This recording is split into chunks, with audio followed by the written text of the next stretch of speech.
katikitan, itong nag-counterflow na sakay sa isang SUV, iniskortan papuntang BGC sa kanyang kondo ng isang MMDA traffic enforcer. Meron ba tayong taga-MMDA dito? Anyari po, bakit po sa halip na nag-counterflow, tikitan, ang ginawa, iniskortan papunta pong kondo niya? Sino ba yung Poncio Pilato sa SUV at sobrang super VIP treatment, hinatid pa? Naging escort patuloy kayo po, yung inyong traffic enforcer. Yes, Mr. Chair. Good morning. I'm Attorney Victor Nunez of the Traffic Enforcement Group of MMDA. Totoo po yun nung madaling araw ng July 28. May dumaan na private SUV sa bus lane counterflow from Guadalupe going to I think Buendia. It was monitored by the MMDA Command Center. Nagpapunta po ang MMDA Metro Base ng enforcer. Actually, tatlong MMDA traffic enforcers. So, dun po sa command center ng MMDA, kompleto po doon may PNP. Sir, I would like to acknowledge the presence of Senator Mark Villar. Proceed, sir. Yes po. So, the three enforcers were dispatched from our command center. Naabutan po yung SUV at pinaatras ng mga MMDA. Actually po yung bus carousel, alam naman natin it is within the exclusive jurisdiction of the OTR. Sir, pwedeng paki-shortcut. Yes po. Sino po yung sakay ng SUV at bakit po siya inescortan pa pauwi ng kanyang kondo? Yes po. Ang bakit siya binigyan ng super VIP treatment? Ang nag-escort po sa kanya hindi po MMDA. Sino po yun? From SAIC, DOTR. Ang nag-escort po sa kanya, dalawang Coast Guard and one personnel of SAIC under DOTR.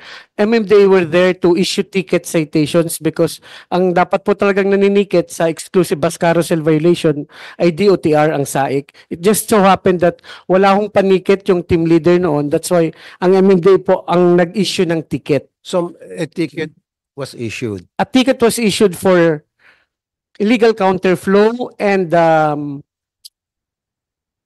ano pa ba? Reckless driving. Okay. Although may dumating din pong police because medyo maraming dumating na mga from different agencies enforcers. So the MMD enforcer even... Sir, okay. Yes. Sino po yon yung sa SUV? Si alam po ng DOTR. DOTR, I need the name of that person. His name is Christopher Lim de Vera. Christopher Lim de Vera.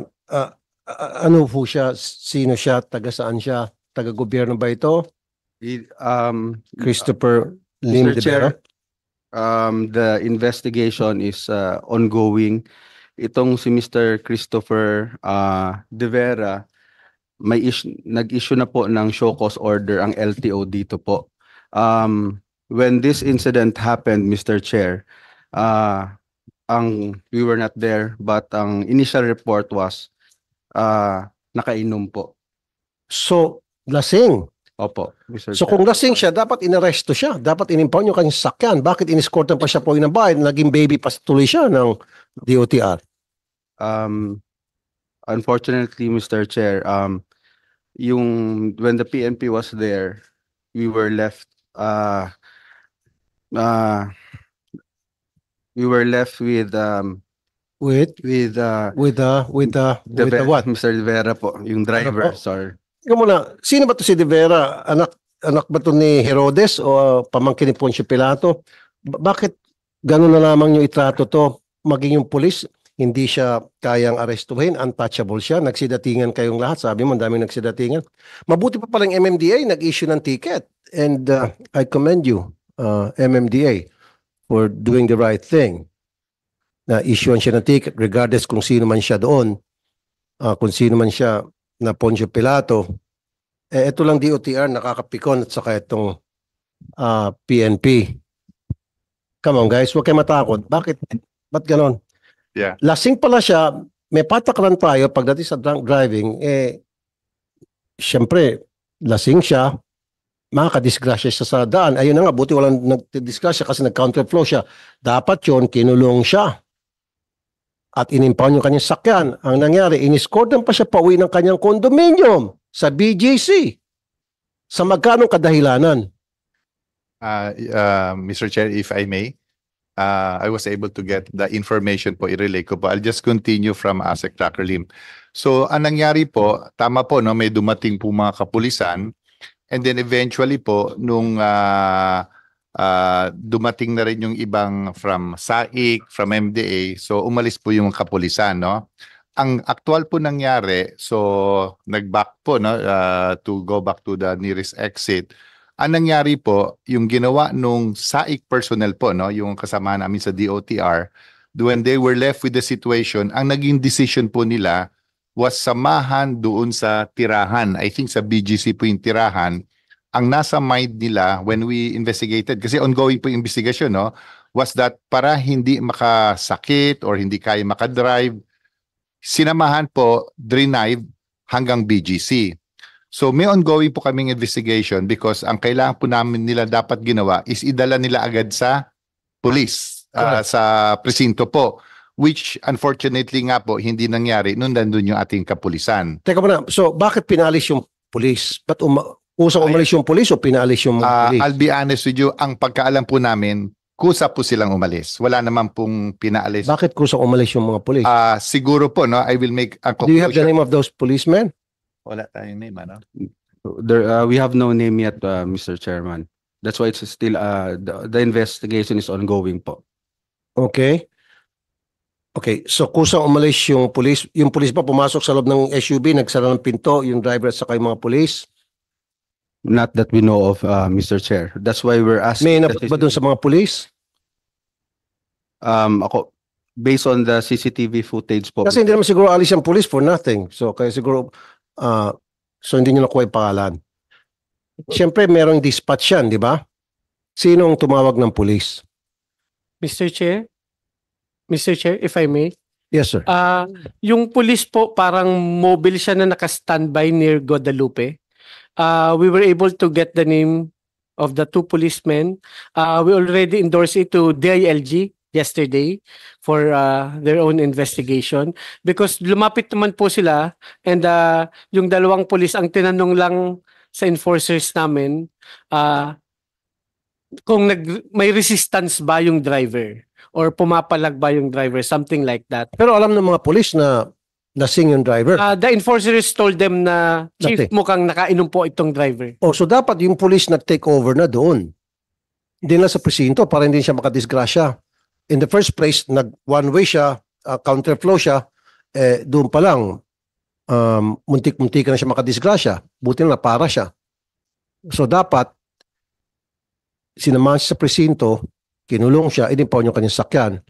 So doon may problema ating police. Anyway, meron kang pangalan po. Yes, we already gave the names to DILG yesterday at the House of Representatives hearing at under investigation na rin po ng DILG yung dalawang police na nandun during that incident. Okay.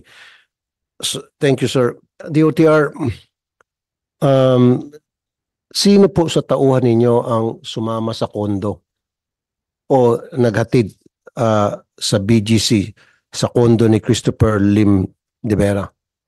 DOTR ba yan o yung ibang agency? DOTR, Mr. Chair.